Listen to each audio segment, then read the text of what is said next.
What's good, YouTube? It's Nas, and we back with another video. Road to 300 subscribers, of course. We going every day.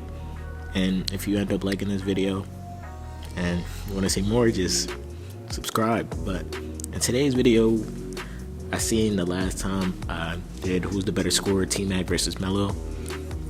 Everybody's saying T-Mac, so this time I want to give a harder matchup, I feel like. So, James Harden versus Kevin Durant. And both of these players are different type of scorers, because Kevin Durant is a 7-footer who's shooting over anybody, and James Harden is a 6'5" guard who can get by, or in his prime, get by you, shoot the three, dunk on you, lay the ball up, Euro step you, anything. But let's just get into their averages and get into their stats and see how close it really is.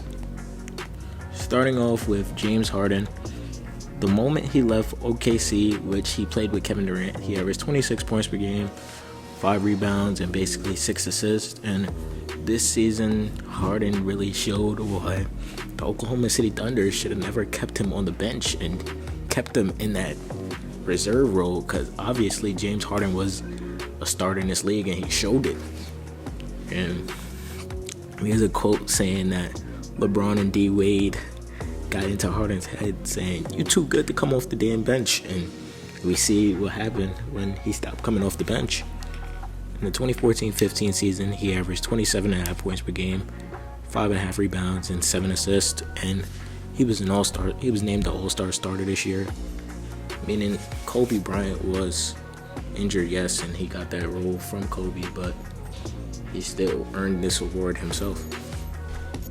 But next, we're going to get into the 2015-16 season, where James Harden averaged 29 points per game, 6 rebounds, and 7.5 assists. And from this point, for the next 5 seasons, James Harden wouldn't go under 29 points, which is crazy. And he went on a crazy scoring run in one of these seasons. But in this 2016-17 season, he averaged 29 points per game, 8 rebounds, and 11 assists. And this would have been his first MVP season if it wasn't for Russell Westbrook obviously averaging a triple-double. James Harden came in a very close second place, and it was him and Westbrook for the running.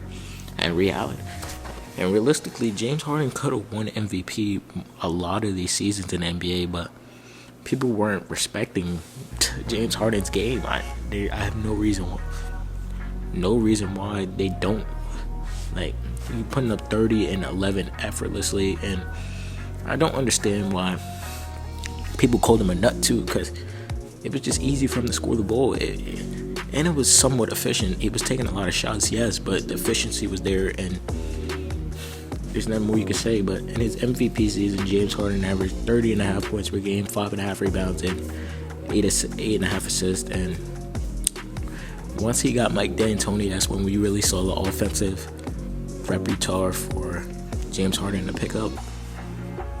In the 2018-19 season, he averaged 36 points per game, 6.5 rebounds, and 7.5 assists. And I believe that's the second highest average of all time behind Michael Jordan, or he's in first place. But this season, I think he could have been the MVP again, but they obviously gave this to Giannis, if I don't remember. And James Harden was a close second in a lot of these races, and as we see, the scoring numbers were always there. In the 2019-20 season, he averaged 34.5 points per game, 6.5 rebounds, and 7.5 assists. And this was really his last season of him averaging 30 points, or not really. This was his last time averaging 30 points. But this season was magical. I feel like him and Westbrook as a duo was one of the highest scoring duo of all time. And yes, that's a real stat. But James Harden for the Rockets, go back to watch his highlights. It's just amazing to watch. In his last season, or the combined season of 2020 to 2021, 8 games in Houston, he averaged 25 points per game, 5 rebounds, and 10 assists. And Brooklyn that season, 36 games, he averaged 24.5 points per game, 8.5 rebounds, and 11 assists. And that's the last season of James Harden scoring averages when it covered, because it really went down from 22 to now 20. But James Harden in his prime with the Houston Rockets, he was an effortless scorer, and a lot of people, or the younger generation, is going to forget how gifted of a scorer James Harden was. And I'm here to remind you that he was really like that. And his highest scoring basketball games, we're going to get into that. His 5 highest scoring games were 61, 61, 60, 60, and 59. Needless to say that James Harden was on a tear during his prime, and 4 of his highest scoring games came in 2019. Both of the 61 point games came in 2019, in between a 2-month span, and the 60 point performance came in the end of 2019, November, and his 59 point game came October, the month before. So James Harden was a bucket. But next, we're going to get into Kevin Durant's highest scoring seasons. Starting off with the 2009-2010 season, he averaged 30 points per game, 7.5 rebounds, and 3 assists. And as we all know, scoring has always been effortless for KD. He can get to his spot whenever he wants. He's a 7-footer with a jumper and a handle, bro. And especially when he still had his athleticism before the knee injuries. And I hope people didn't forget about prime Kevin Durant, because those seasons in Oklahoma City and the first 2 seasons in Golden State, they were special.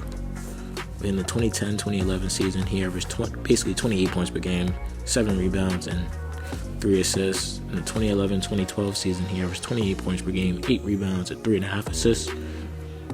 In the 2012-2013 season, he averaged 28 points per game, 8 rebounds, and 4.5 assists. And in the 2013-14 season, his MVP season, he averaged 32 points per game, 7.5 rebounds, and 5.5 assists. And KD's stats have always really stayed the same. They've always been above 26 points per game ever since his second year, really. In his second year, he really averaged 25 points per game, 6.5 rebounds, and 3 assists. But KD is just a bucket. Or, no, the only season where it's under 26 was because he got injured that season. He played 27 games. He averaged 25.5 points per game, 6.5 rebounds, and 4 assists. And the numbers were still there. And right after the season back, he came back like he never left. And he averaged 28 points per game, 8 rebounds, and 5 assists, which was his last season in Oklahoma City Thunder. I was mad because I was a Thunder fan at the time. I was a Westbrook fan, and KD left, but he ended up getting that ring that he was chasing. He averaged 25 points per game, 8 rebounds, and basically 5 assists. In the 2017-18 season, he averaged 26.5 points per game, 7 rebounds, and 5 assists. And in the 2018-19 season, he averaged 26 points per game, 6.5 rebounds, and 6 assists. Which, that's when the athleticism really faded away, but he still found a way to get buckets. And we saw that when he returned. He averaged 27 points per game, 7 rebounds, and 5.5 assists. Even though the athleticism clearly wasn't there anymore, he still found other ways to score, and that's what KD has always been good at. And then the next season, he had one of his best seasons of his career. He averaged 30 points per game, 7.5 rebounds, and 6.5 assists. He got injured that season, and he was looking like a really good MVP candidate. And in his last season in Brooklyn, he averaged 30 points per game, 6.5 rebounds, and 5 assists. And unlike Harden, the drop-off didn't fall off, because the drop-off really happened for Harden because of that hamstring injury. Not a lot of people remember that he was playing on one hamstring for the Nets at that time, and that really cut down whatever was left of prime Harden. And right now, or in the last 2 seasons in Phoenix, he averaged 26, 6.5, and 3.5 assists. And right now, or last season, he averaged 27 points per game, 6.5 rebounds, and 5 assists. But KD's highest scoring games are 55 points, 54 points, 53 points, 52 points, 51 points, and 51 points. And if you wanted the best scorers of all time, you gotta at least hit 50 or crack 50 in your career. But let me know how y'all feel about this matchup, James Harden versus Kevin Durant. In my opinion, it's not too far off. The immediate thought is Kevin Durant, but James Harden makes it a tough fight because of how effortlessly he was scoring. Let me know down below. Subscribe. Hope you enjoy. I got some videos right here. If you enjoyed this video you just watched, video on the right and video on the left, and click on it.